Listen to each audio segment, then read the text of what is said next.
शुरुआत हम कर रहे हैं इस वक्त की बड़ी खबर के साथ ही। इससे पहले कि सार्वजनिक जगह पर छठ पर रोक को लेकर बीजेपी हमलावर रही, तो आम आदमी पार्टी ने कोरोना का हवाला देकर अपना फैसला सही ठहराया है। तो छठ को लेकर राजनीति की एक सूरत जो देश की राजधानी में दिखाई दे रही है, उसके मद्देनजर दोनों ही पक्षों की तरफ से किस तरह के बयान आ रहे हैं, आपको सुनवाते हैं। छठ पूजा को ना, इसको थोड़ा सा समझने की आवश्यकता है। एक पॉन्ड में 50-100 लोग इकट्ठे खड़े होते हैं और पानी जैसे 50-100 में से अगर 5 लोग पॉजिटिव हैं तो 100 में से जो बाकी 95 वो भी पॉजिटिव हो जाएंगे, तो उसके फैलने का बहुत डर है। इसको देखते हैं, ऐसा नहीं होगा। देखो, लोग लॉ अबाइडिंग है और ये पॉलिटिकल पार्टी ही कर सकते हैं, बाकी कोई। गवर्नमेंट के रूप में यही कहना चाहूँगा कि इस समय कोविड है और जिस तरह से हमने स्कूल बंद रखे हुए हैं, जिस तरह से हम और सारी चीज़ों को बंद रखे हुए हैं, शादी ब्याह में 50-50 लोगों की रेस्ट्रिक्शन तक लगी हुई है, वे बहुत सारे और फेस्टिवल्स हैं जिन पर रेस्ट्रिक्शंस लगी। तो अगर हमारी महिलाएं खासतौर से जाके पानी में खड़ी होती हैं छठ के मौके पे, अगर वो होंगी तो उनको नुकसान हो सकता है, कोविड हो सकता है। और इस समय अनप्रेसिडेंटेड समय है, मतलब बहुत ही अप्रत्याशित तरीके से इसकी परेशानी आती है, तो हमें भी कुछ ना कुछ एक्स्ट्राऑर्डिनरी मेजर्स तो लेने पड़ेंगे। दिल्ली में कोरोना ने पांव पसारने शुरू किए तो नोएडा प्रशासन ने बॉर्डर इलाकों में रैंडम टेस्टिंग का अभियान शुरू किया है। नोएडा प्रशासन की एक कोशिश है कि दिल्ली में बढ़ते संक्रमण को नोएडा में घुसपैठ करने से रोका जा सके। दिल्ली में कोरोना के मामले जैसे ही बेकाबू हुए, नोएडा बॉर्डर पर मुस्तैदी बढ़ा दी गई। दिल्ली से नोएडा आने वालों का आज से रैंडम टेस्ट हो रहा है, जिसकी शुरुआत हो चुकी है। टेस्टिंग का जो पूरा प्रोसेस है, ये टेबल लगा करके ये पूरी टेस्टिंग शुरू हो गई है। गाड़ियों को रोका जा रहा है, खासतौर पे ऐसी गाड़ियां रोकी जा रही हैं जिसमें 3 से 4 लोग आ रहे हैं। उनका पूरा आपको दिखाएं, जैसे ये रजिस्टर हम दिखा सकते हैं कि किस तरीके से उनका पूरा पता नोट किया जा रहा है, फोन नंबर नोट किया जा रहा है। और ये रैपिड टेस्ट है, यानी रैपिड एंटीजन टेस्ट है। दिल्ली से नोएडा हर रोज हजारों लोगों का आना जाना होता है। क्रॉस बॉर्डर संक्रमण की आशंका को देखते हुए नोएडा प्रशासन ने नया एक्शन प्लान तैयार किया है। रैंडम सैंपलिंग करेंगे, कोई जबरदस्ती नहीं है।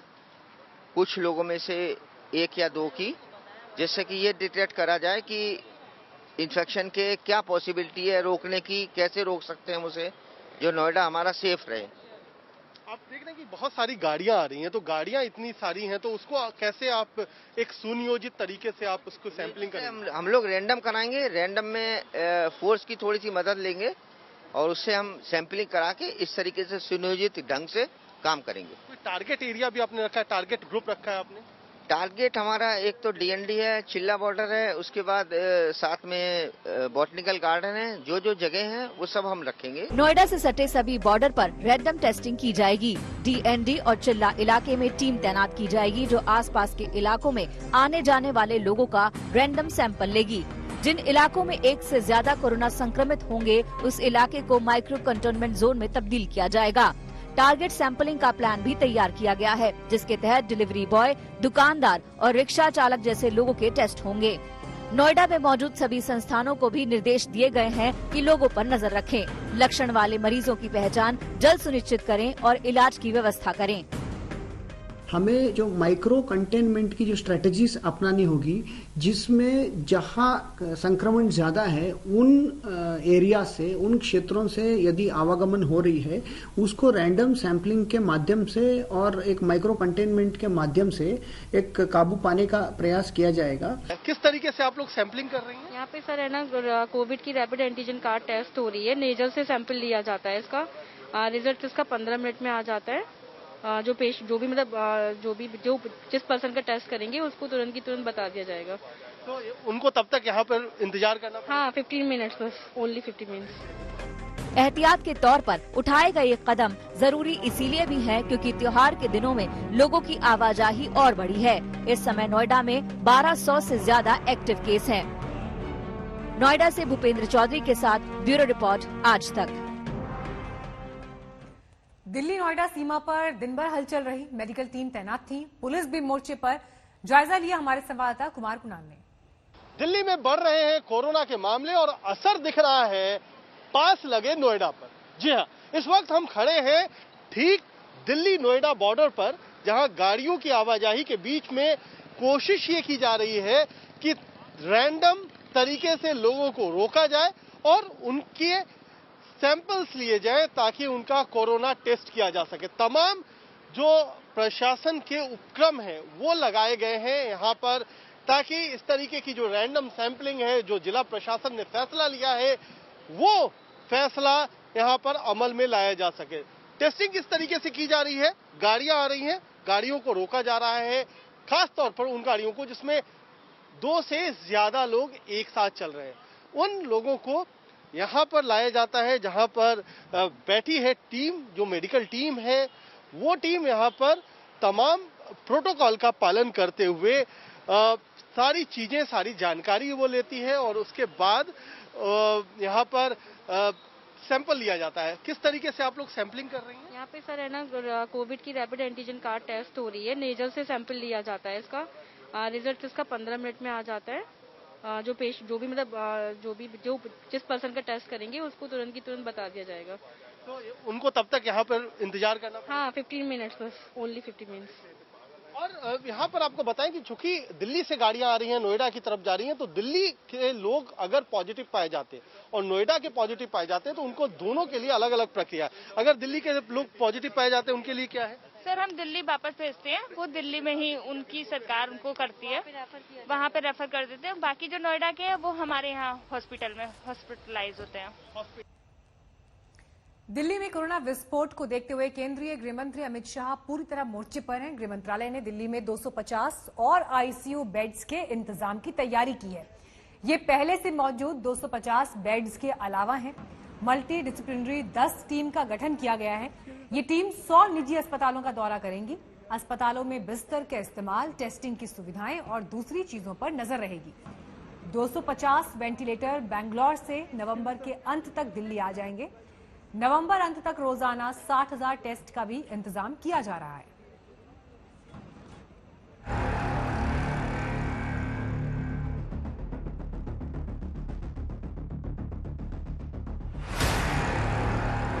दिल्ली में कोरोना का विस्फोट बेकाबू हो रहा है। आंकड़ों ने रफ्तार पकड़ ली है। मौत के मामले भी तेजी से बढ़ रहे हैं। दहशत और मुश्किलों का दौर लौट आया है। जरा 24 घंटे के आंकड़े देखिए। 24 घंटे में नए केस 6,396, 24 घंटे में मौत 99, कुल संक्रमित 4,95,598, कुल मौत 7,812, एक्टिव केस 42,004। 17 नवंबर की रात 10 बजे तक हालात बेकाबू होता देख केंद्रीय गृह मंत्री अमित शाह खुद मोर्चे पर उतर आए हैं। केंद्रीय स्वास्थ्य मंत्री डॉक्टर हर्षवर्धन ने भी कमान संभाल ली है। कोरोना से जंग में दिल्ली का पूरा सिस्टम एक बार फिर से एक्शन में है। गाइडलाइंस के अंदर और ज्यादा परिवर्तन करने की बात हो या जो कुछ जहां जहां आवश्यक है वो सारे स्ट्रेंथन करने के लिए भारत सरकार ने गृह मंत्री जी की अध्यक्षता में मीटिंग करके सभी संबंधित भारत सरकार के भी और दिल्ली सरकार के भी अधिकारियों को और वहां की सरकार को जो है निर्देश दिए। कोरोना से जंग में दिल्ली को पहले कामयाबी मिली थी। आंकड़े लगातार नीचे गिरते गए, लेकिन अब तस्वीरें बेहद डरा देने वाली हैं। एक हफ्ते में दिल्ली में मौत का आंकड़ा देखिए। 10 नवंबर 83, 11 नवंबर 85, 12 नवंबर 104, 13 नवंबर 91, 14 नवंबर 96, 15 नवंबर 95, 16 नवंबर 99, 17 नवंबर 99। दिल्ली ने दिखलाया है कि पूरी ताकत से मुकाबला किया तो कोरोना को एक बार फिर से मात दी जा सकती है। लेकिन कुछ सवाल हैं जो इस वक्त दिल्ली वालों के दिल में उठ रहे हैं। सवाल ये कि एक बार कोरोना काबू में आ गया था तो उसे बेकाबू क्यों होने दिया गया? कोरोना प्रोटोकॉल का पालन कराने में एजेंसियां और सरकारें सुस्त क्यों हो गयी? और एक बार फिर केंद्र और केजरीवाल सरकार के बीच जिम्मेदारी दूसरों पर फेंकने वाली राजनीति क्यों हो रही है?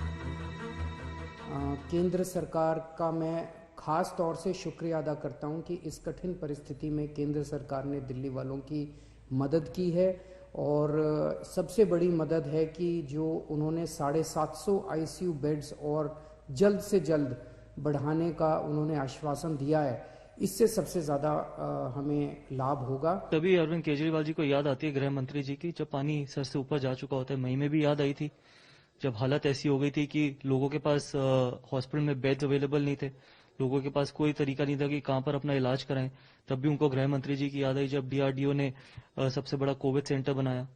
और अब जब फिर पानी सर के ऊपर से गया तो फिर गृह मंत्री जी की याद आ गई। कोरोना से जंग में दिल्ली एक बार फिर से जीतेगी, लेकिन तभी जब मिलकर उसका मुकाबला हो। दिल्ली से अशोक सिंघल के साथ ब्यूरो रिपोर्ट आज तक। दिल्ली में LG ने आज दिल्ली सरकार के उस प्रस्ताव पर मुहर लगा दी जिसके तहत शादियों में 200 के बजाय 50 लोगों के आने की इजाजत हो। केजरीवाल सरकार ने यह भी साफ कर दिया कि फिलहाल लॉकडाउन नहीं लगेगा, लेकिन अगर जरूरत पड़े और सारी कोशिशों के बावजूद भी अगर किसी बाजार में हम देखते हैं कि सोशल डिस्टेंसिंग और मास्क का पालन नहीं किया जा रहा और वो एरिया एक तरह से लोकल कोरोना हॉटस्पॉट बन सकता है, तो उस वहाँ पे बाजार को कुछ दिनों के लिए एहतियात के तौर पे बंद करने की इजाज़त दिल्ली सरकार को दी जाए। मैं दुकानदारों को आश्वस्त करना चाहता हूं कि बिल्कुल भी न डरें और सरकार का लॉकडाउन का कोई इरादा नहीं है। सरकार चाहती है कि आपकी दुकान खुली रहे, लेकिन मार्केट एसोसिएशन से मेरी रिक्वेस्ट है कि त्योहार के सीजन में जहां बहुत ज्यादा भीड़ हुई, बहुत ज्यादा अनप्रेसिडेंटेड तरीके से अनरेगुलेटेड भीड़ हुई, उसको खुद भी रेगुलेट करने की कोशिश करें, दुकानदार भी खुद रेगुलेट करने की कोशिश करें। मैं कस्टमर्स से भी कहूंगा, जो आम जनता है दुकानों पे जा रही है, कि भीड़ के इस समय में, कोरोना के इस समय में भीड़ से बचें और मास्क लगा के चलें। जहां भी आपके पास में जाने की जरूरत है मास्क जरूर। जी बिल्कुल, लॉकडाउन बिल्कुल नहीं होगा, लॉकडाउन की कोई आवश्यकता भी नहीं है। आपने देखा था लॉकडाउन जब हुआ था, उसका जो एक्सपीरियंस से जो सीखा हमने, तो उस लॉकडाउन को रिपीट करने का कोई लॉजिक नहीं बनता है, तो लॉकडाउन का कोई चांस नहीं। कोरोना काल में राजधानी के बड़े मार्केट से आए दिन लापरवाही की तस्वीरें सामने आ रही हैं। लोग बिना मास्क के घूमते दिखाई दे रहे हैं, सोशल डिस्टेंसिंग नजर नहीं आ रही है, जिससे कोरोना को भी ये मौका मिल गया। और यही वजह है कि दिल्ली में इतनी तेजी से संक्रमण एक बार फिर फैला है।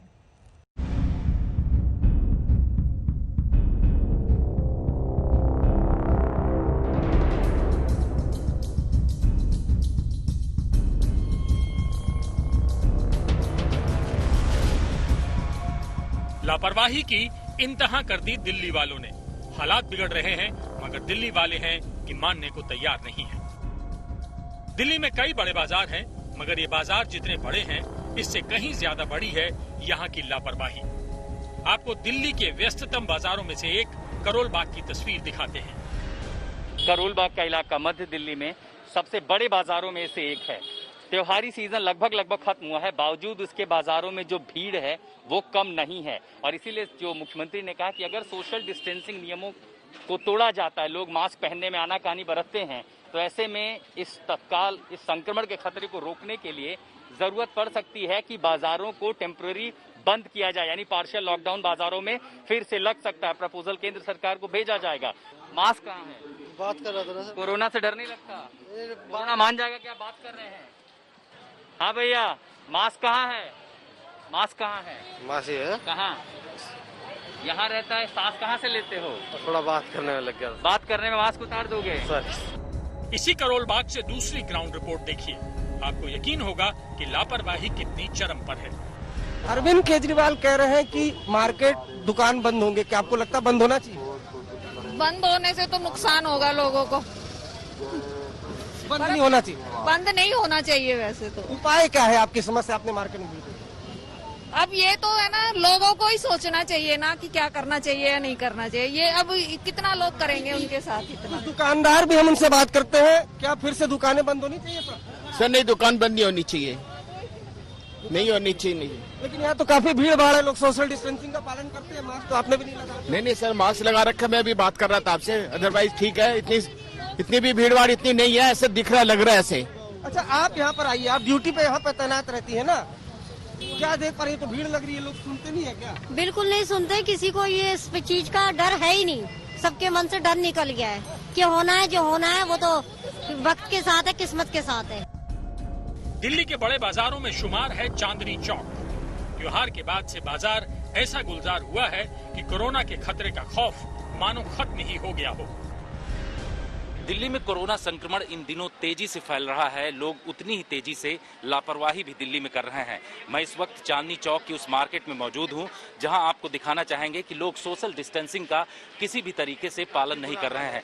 बहुत सारे लोग यहां दुकानों में सामान खरीदने के लिए एक ही जगह इकट्ठे हो जा रहे हैं। ऐसे भी लोग मौजूद हैं जो कि यहां आप सड़क पर देख रहे हैं कि कितनी तेजी से पहुंच रहे हैं और मास्क भी अपने चेहरे पर नहीं लगाते हैं। तो ऐसी स्थिति इस वक्त मार्केट में बनी हुई है। दिल्ली सरकार की तरफ से ये कहा जा रहा है कि केंद्र सरकार को वो लोग प्रस्ताव भेज रहे हैं और ऐसे जगह जहां पर मार्केट में बहुत ज्यादा भीड़ भाड़ आ रही है उन जगहों पर लॉकडाउन लगाया जा सकता है। सीमित तौर पर उस मार्केट को बंद किया जा सकता है। इस तरीके के कदम आने वाले दिनों में उठाया जा सकता है। सबसे बड़े कपड़ा मार्केट गांधीनगर से भी लापरवाही की तस्वीरें सामने आई। लोग इस बात से बेपरवाह दिखे कि राजधानी में संकट कितना गहरा गया है। दिल्ली में बाजार खुले हैं, लेकिन क्या बाजारों को लेकर के एक चिंता यह है कि वो सबसे ज्यादा जो कोरोना की संख्या है उसको बढ़ाने में योगदान दे रहे हैं, क्योंकि बाजार तो खिले हैं लेकिन वहां पर जो नियम का पालन होना चाहिए उस तरीके से नहीं है। वहां पर भीड़ भाड़ भी ज्यादा है, लोगों में जागरूकता की भी कमी है। कई लोग जैसे यहाँ पर देख रहे हैं, आप बिना मास्क लगाए हुए चल रहे हैं, क्यों? काम करते हैं, सफाई का ही काम करते हैं। आपको भी मास्क लगाने की जरूरत है, लगता है? हाँ लगता है। तो क्यों नहीं पहना है आपने? पहने से सांस चढ़ जाता, नहीं तो चढ़ जाता इसलिए। इन्हीं तस्वीरों को देखते हुए ही स्वास्थ्य मंत्रालय और ICMR ने चिंता जताई है। लोगों से अपील की गई है कि कोरोना को लेकर ढिलाई बिल्कुल न बरतें। सब लोग लगातार मास्क पहने, अपने हाथों को साबुन और पानी से धोएं, 2 गज की दूरी बना के रखें, भीड़ भाड़ न लगाएं, न केवल न लगाएं बल्कि भीड़ भाड़ वाले स्थानों पर न जाएं, और एक जनरल जो डिसिप्लिन अनुशासन का माहौल है जिसमें लोग ये माने कि इन्फेक्शन समाप्त नहीं हुआ है। बड़े सेक्शन समाज के अभी भी वल्नरेबल हैं, इसलिए जरूरी है कि वल्नरेबल सेक्शंस को प्रोटेक्ट किया जाए। दिल्ली में जिस तरह से कोरोना को लेकर लापरवाही बरती गई वो वाकई चिंताजनक है। बेहतर यही है कि कोरोना को हल्के में ना लें। जरा सी लापरवाही बहुत बड़ा नुकसान कर सकती है। अरविंद ओझा, जितेंद्र बहादुर सिंह, कुमार कुणाल और आशुतोष मिश्रा के साथ संजय शर्मा, दिल्ली आज तक। दिल्ली में हालात बिगड़ते जा रहे हैं और ऐसे में अस्पतालों में बेड कम पड़ने लगे हैं। दिल्ली के ही लोकनायक अस्पताल से रिपोर्ट देखिए। कोरोना के मामले जैसे जैसे बढ़ रहे हैं वैसे दिल्ली अपने सबसे बुरे दौर से गुजर रही है। तीसरा वेव तो ये बताया गया है, लेकिन दिल्ली सरकार की तरफ से ये भी स्पष्ट किया गया है कि इसका पीक अब गुजर चुका है। लेकिन लगभग 8000 मामले दिल्ली ने एक दिन के भीतर देख लिया है। और अगर हम यहाँ पर हॉस्पिटल बेड्स की बात करें जिनकी संख्या बहुत तेजी से कम हो रही है, वो देखिए। दिल्ली कोरोना का ये जो ऐप है उसमें आप साफ तौर पर देख लेंगे कि जो कोविड-19 बेड्स हैं, वैसे तो कुल वेकेंट यहां पर 7615 दिखाए जा रहे हैं, लेकिन आईसीयू बेड्स जो वेंटिलेटर के साथ हैं या विदाउट वेंटिलेटर हैं उनकी संख्या बेहद कम। और यहां अगर इन बेड्स को आप देखिए तो लोकनायक अस्पताल जो है, लोकनायक जो अस्पताल है उसमें कुल संख्या ऐसे बेड्स की मात्र 6 रह गई है। और इसीलिए बहुत तेज रफ्तार से कोशिश ये की जा रही है कि अलग अलग हलकों से मदद मिल सके। जो पैरामिलिट्री फोर्सेस के डॉक्टर्स हैं और उनका जो मेडिक स्टाफ है उनकी तैनाती की जा रही है ताकि दिल्ली जिस समस्या में है उससे उबरने में मदद मिल सके। हालांकि एक आरटीआई के अनुसार जो पिछले हफ्ते जारी किया गया आंकड़ा था उसके अनुसार जो दिल्ली में मौतें हो रही हैं उसका 24% ऐसे मरीजों का है जो बाहर के इलाकों से दिल्ली में आए हैं। वैसे भी देश भर के अलग अलग राज्यों से, शहरों से दिल्ली आते हैं लोग अपने ट्रीटमेंट के लिए, और इसीलिए दिल्ली में जो चिकित्सा व्यवस्था है कोरोना को लेकर उसे पूरी तरीके से दुरुस्त होना ही होगा। कैमरा पर्सन हितेश कुमार के साथ श्वेता सिंह, दिल्ली आज तक। पश्चिम बंगाल की राजनीति लगातार तल्ख हो रही है। बीजेपी ने तय किया है कि अब हर महीने अमित शाह और जेपी नड्डा का बंगाल दौरा होगा।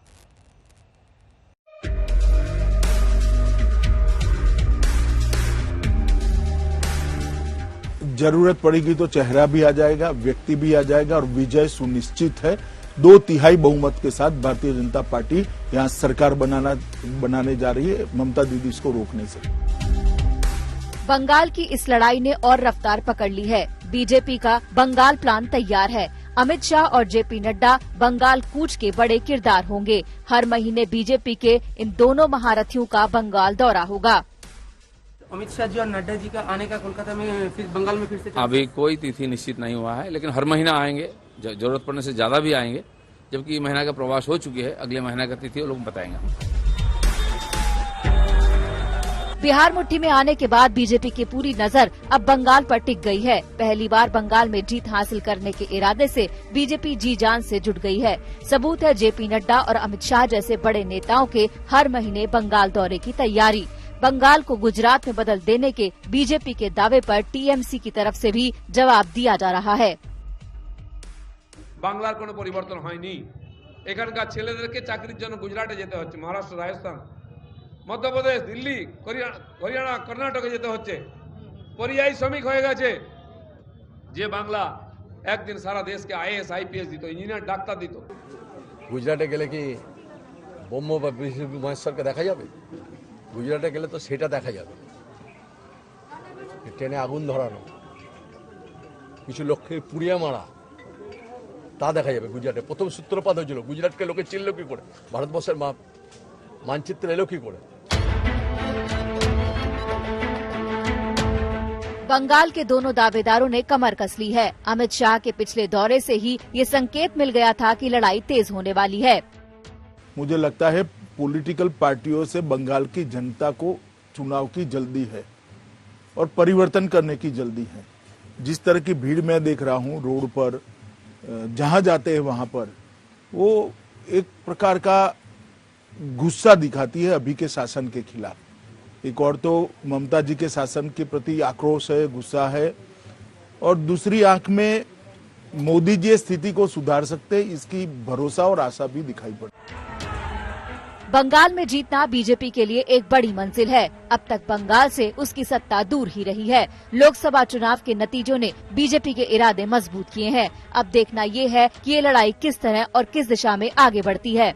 कोलकाता से दीपक देवनाथ और अरिंदम भट्टाचार्य के साथ ब्यूरो रिपोर्ट आज तक।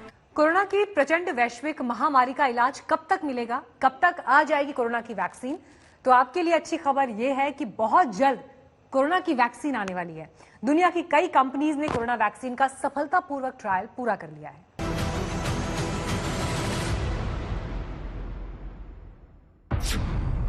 दुनिया में कोरोना के केस 5.5 करोड़ से भी ज्यादा।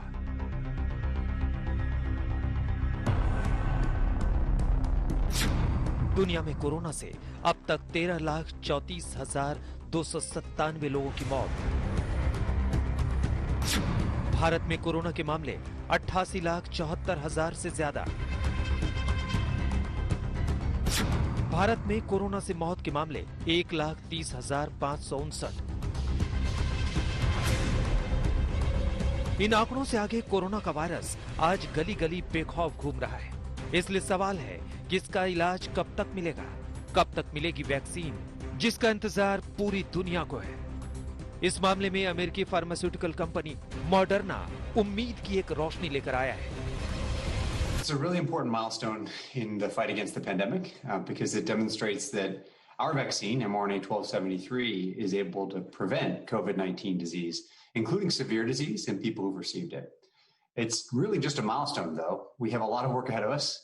Knowing the vaccine is going to be effective is great news, but we still need to complete the regulatory process, which involves completing the study and generating more data, even some follow-up and safety data.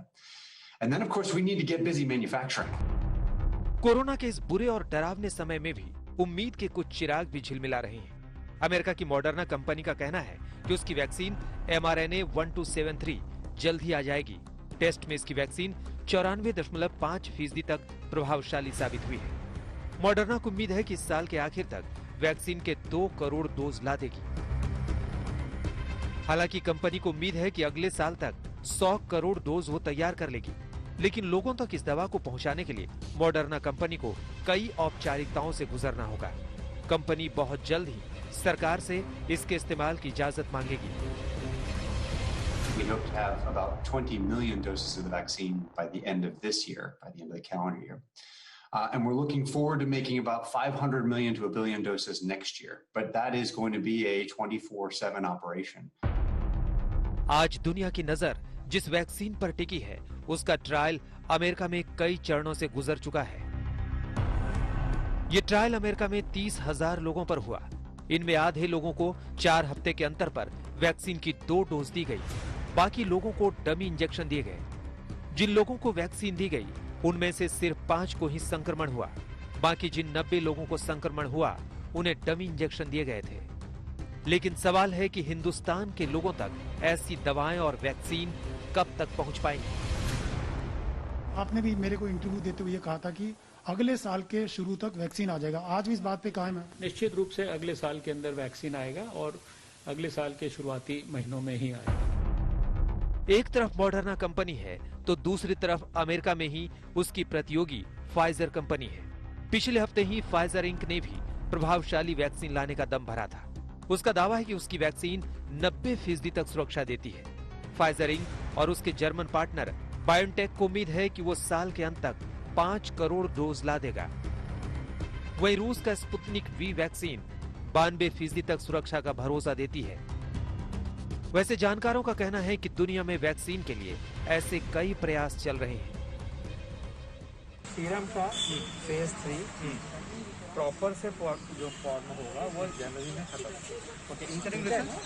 Interim result AstraZeneca ने claim किया है public domain में कि वो अगले पहले हफ्ते में दिसंबर में शेयर करेंगे।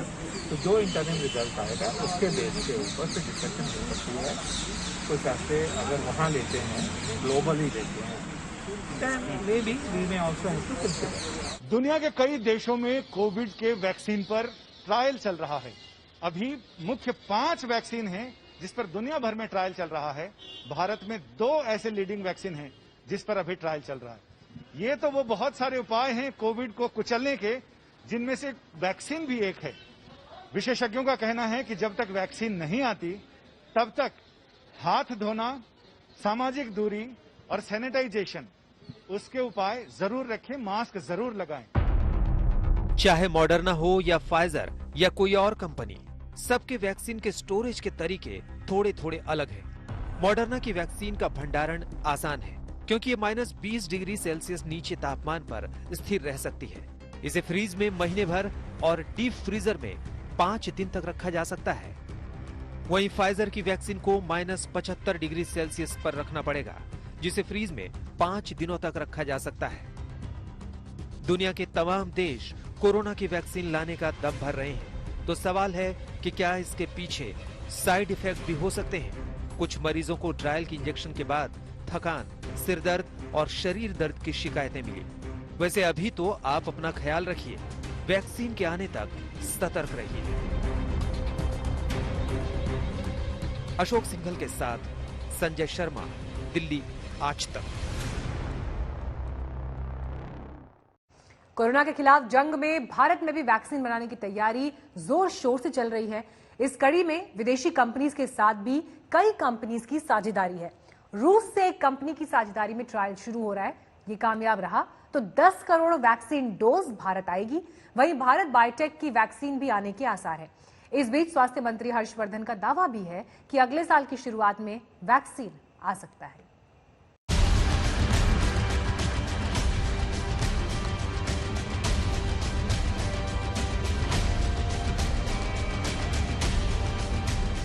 सर्दी शुरू हुई नहीं कि कोरोना बहुत तेजी से फैलने लगा।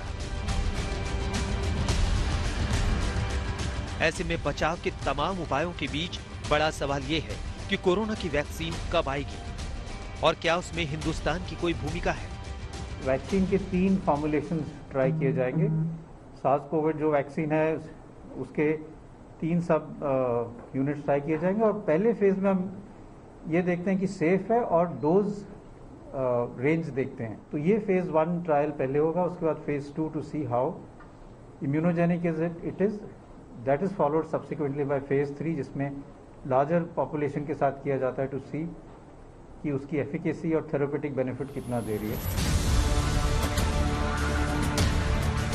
भारत में राहत की खबर भारत बायोटेक की तरफ से आ रही है, जो कोवैक्सीन नाम से वैक्सीन ला रही है। भारत बायोटेक ने तीसरे चरण का ट्रायल शुरू कर दिया है। इसमें भारत के 25 केंद्रों से 26,000 वॉलंटियर्स पर ट्रायल होगा।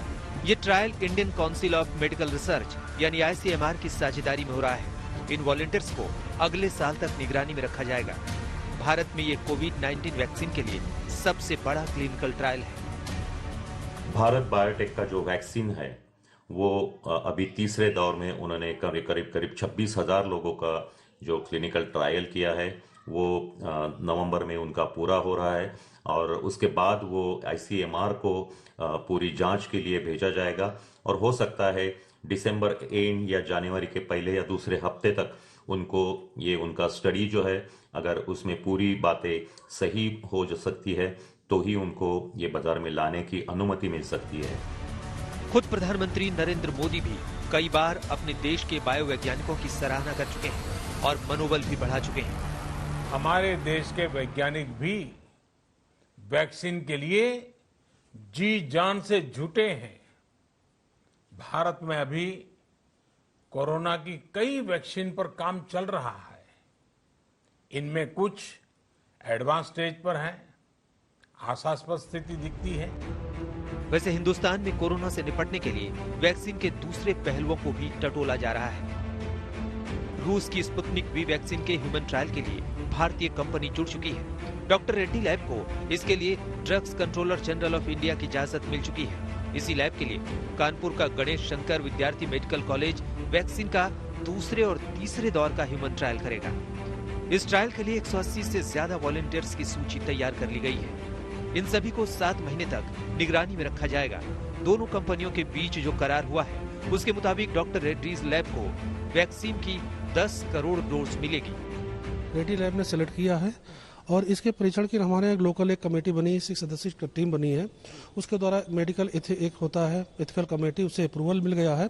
अब गवर्नमेंट ऑफ इंडिया से जो DCGI drug controller general of India की तरफ से जैसे परमिशन मिलेगी तो वैसे हम यहाँ पर जो हमारे लिस्टेड कैंडिडेट हैं उनके द्वारा परीक्षण चालू होगा। कोविड-19 के संक्रमण से बचाव के लिए भारत में उत्तर प्रदेश के कानपुर के गणेश शंकर विद्यार्थी मेमोरियल कॉलेज में स्पुतनिक 5 की पहली खेप अगले हफ्ते यहाँ पहुंच रही है, जिसका क्लिनिकल परीक्षण यहाँ पर किया जाएगा। इसके साथ ही 180 से ज्यादा वॉलंटियर्स ने इसके लिए अपना रजिस्ट्रेशन कराया है। साथ ही इसमें देखने वाली बात यह है कि जो इस पूरे शोध के जो प्रमुख डॉक्टर हैं सौरभ अग्रवाल, वो टीके की खुराक का निर्धारण करेंगे। हिंदुस्तान में दूसरे स्तर पर भी कई कोशिशें चल रही हैं। इसके तहत ही भारतीय company serum institute of India ने कोरोना की वैक्सीन बनाने के लिए दुनिया की 5 बड़ी कंपनियों के साथ करार किया है। कंपनी के मुताबिक दुनिया के हर इंसान तक वैक्सीन पहुंचने में कम से कम 4 से 5 साल लगेंगे। सवाल ये है कि क्या हर हिंदुस्तानी को समय पे वैक्सीन मिल पाएगी। भारत बायोटेक की बात करें, ऐसी कंपनी जो हिंदुस्तान में कोविड-19 की वैक्सीन बना रही है, वो फेज 3 ट्रायल में आ चुकी है। उम्मीद ये है कि अगले साल की शुरुआत में वैक्सीन हिंदुस्तान में अवेलेबल हो। हिंदुस्तान में इस वक्त कोरोना का कहर बढ़ता जा रहा है।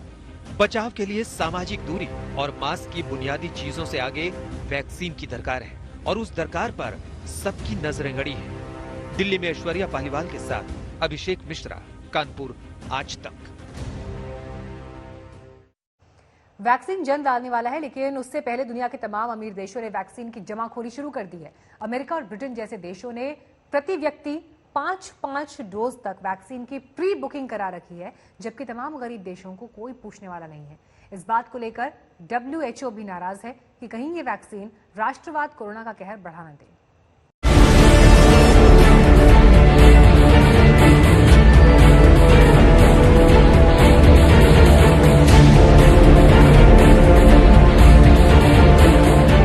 कोरोना ने सर्वव्यापी कहर मचा रखा है।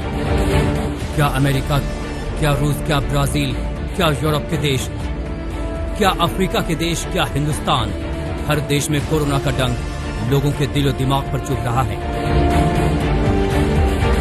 सबकी नजरें कोरोना की वैक्सीन पर हैं, लेकिन ये वैक्सीन आ भी गई तो सबको मिलने के आसार नहीं दिखते, क्योंकि यहाँ चल रहा है वैक्सीन राष्ट्रवाद। दुनिया के बड़े बड़े और संपन्न देशों ने वैक्सीन की होर्डिंग के लिए करार कर लिए हैं। अमेरिका, ब्रिटेन जैसे देशों ने वैक्सीन की बड़ी मात्रा में प्री बुकिंग कर ली है। अमीर देशों की आबादी दुनिया की 13% है, लेकिन वैक्सीन की 50% से ज्यादा डोज की प्री बुकिंग कर चुके हैं। बड़े देशों की वैक्सीन डोज की होर्डिंग की कीमत गरीब देशों को चुकानी पड़ सकती है। ऐसे समय में दुनिया के तमाम संपन्न देशों को भारत की तरफ देखना चाहिए, जिसने कम संसाधनों में भी करीब 150 देशों की इस संकट काल में मदद की। हमने कोविड के दौरान भी देखा, जब भारतीय फार्मा उद्योग की क्षमता के कारण हम 150 से अधिक देशों को आवश्यक दवाइयां भेज पाए। जैसा मैंने पहले भी कहा है, हमारी वैक्सीन उत्पादन और डिलीवरी क्षमता भी इस तरह मानवता के हित में काम आएगी।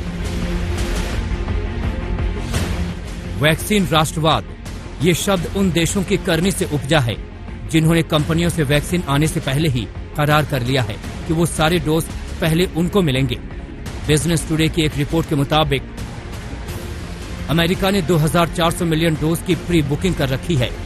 यूरोपीय संघ ने 2065 मिलियन डोज की, ब्रिटेन ने 380 मिलियन डोज, कनाडा ने 338 मिलियन डोज, इंडोनेशिया ने 328 मिलियन डोज, चीन ने 300 मिलियन डोज और जापान ने 290 मिलियन डोज की प्री बुकिंग कर रखी है, जबकि दुनिया के गरीब देशों के लिए ये डोज 3200 मिलियन है। दुनिया के गरीब देशों में इस बात को लेकर बेचैनी है और तो और विश्व स्वास्थ्य संगठन को भी लगता है कि वैक्सीन डोज की कालाबाजारी मुश्किलों को बढ़ाएगी। WHO के डायरेक्टर जनरल टेड्रोस गैब्रेसस ने चेतावनी दी है। मैं एक बात साफ कर दूं कि वैक्सीन राष्ट्रवाद इस वैश्विक महामारी को कम नहीं करेगा, बल्कि इसको और फैलाएगा। अगर इसी तरह से कोरोना की वैक्सीन थोड़े से संपन्न देशों की मुट्ठी में रहेगी तो दुनिया के दूसरे देशों में त्राहिमाम मचेगा। ह्यूमन ट्रायल्स अभी फिलहाल ऑन है और अच्छे रिजल्ट्स फेज 2 और फेज 3 एंटरिंग ट्रायल्स में देखे जा रहे हैं। इसमें जो जरूरी चीज समझने की बात है, जो हम कहते हैं एंटीबॉडी एनहांसमेंट डिपेंडेंट रिएक्शन, ये इसमें कम है। कोरोना पर काम करने वाले वैज्ञानिकों का मानना है कि वैक्सीन की 2 डोज किसी एक शख्स के इलाज और बचाव के लिए काफी है, लेकिन दुनिया के कुछ संपन्न देशों ने तो हद कर दी है। उन्होंने तो 5-5 डोज तक की प्री बुकिंग कर रखी है।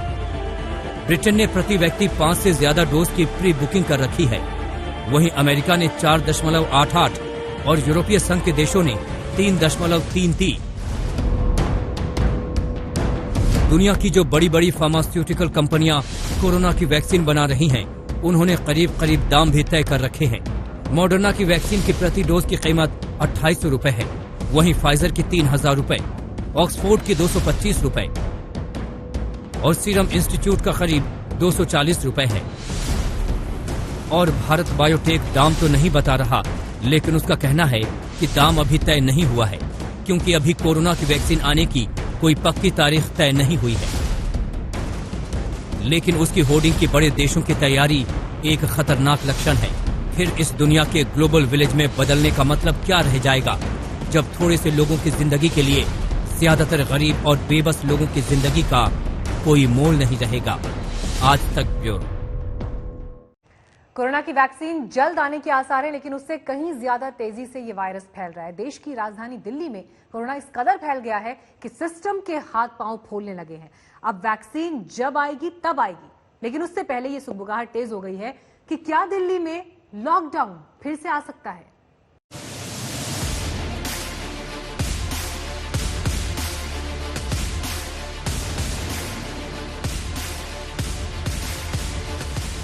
यहाँ न सामाजिक दूरी का पालन हो रहा है, न मास्क को जरूरी समझा जा रहा है। अस्पताल है, लेकिन आईसीयू और बेड की कमी है। राजधानी दिल्ली में जैसे ही कोरोना का संक्रमण तीसरी बार रफ्तार पकड़ रहा है, अस्पतालों में बेड तो मुहैया हैं, लेकिन आईसीयू क्षमता वाले बेड मुहैया नहीं है। दिल्ली सरकार कहती है कि उसके पास 7900 बेड तो हैं, लेकिन राजधानी में अगर संक्रमित मरीजों के ऊपर मुश्किलें बढ़ती हैं तो आईसीयू बेड की कमी हो सकती है। वैक्सीन की बात हो रही है, लेकिन अभी दिल्ली दूर दिखती है।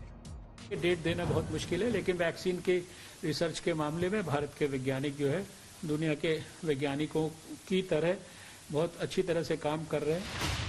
तो ऐसे में कोरोना कैपिटल बन चुके देश की राजधानी दिल्ली के पास अपने बचाव के लिए क्या विकल्प बचता है? क्या दिल्ली की जिंदगी पर फिर से बंदिशों का ताला लग सकता है?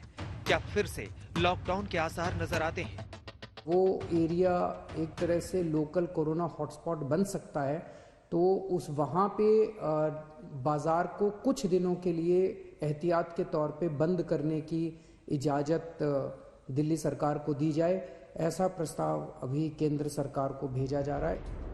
आज दिल्ली अगर कोरोना को लेकर बहुत तनाव और दबाव में है तो इसके कारणों को समझ लीजिए। 10 नवंबर से 17 नवंबर तक के कोरोना के आंकड़ों को देखें तो साफ हो जाएगा कि हालात कितने बिगड़ चुके हैं। बीते 2 दिन यानी 16 और 17 नवंबर को बेशक ग्राफ में गिरावट आई हो, लेकिन इसे राहत का संकेत मानकर बैठा नहीं जा सकता। 11 नवंबर को 24 घंटे में संक्रमण का जो आंकड़ा जारी हुआ वो दिल्ली के लिए रिकॉर्ड बन गया। उस दिन रिकॉर्ड 8,593 लोग संक्रमित हुए। 12 नवंबर को दिल्ली में सबसे ज्यादा 104 संक्रमितों की मौत हो गई। दिल्ली में कोरोना मौत का दूसरा नाम बनता जा रहा है। केजरीवाल सरकार के लिए केंद्र सरकार तक सबके माथे पर चिंता की लकीरें नाचने लगी। आशुतोष मिश्रा के साथ कुमार कुणाल, दिल्ली आज तक।